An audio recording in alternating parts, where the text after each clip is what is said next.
এখন তো প্রত্যেক দিনই সকাল একভাবেই শুরু হচ্ছে, এই যে বৃষ্টি দেখতে দেখতে।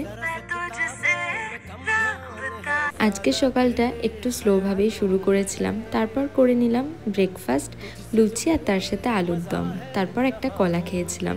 সারাদিন তেমন কোনো ব্লগ আমি আর করিনি।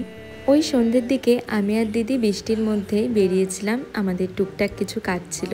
প্রথমেই এলাম দিদির জন্য একটা পার্স নিতে, আর এই কিউট পার্সটা আমার খুব পছন্দ হয়েছিল, তো ওটাই দিদিকে নিতে বললাম। এরপর চলে এলাম আরও একটা ব্যাগের দোকানে, আর আমরা খুব শীঘ্রই ঘুরতে যাচ্ছি, তার জন্য টলি কিনতে এসেছি।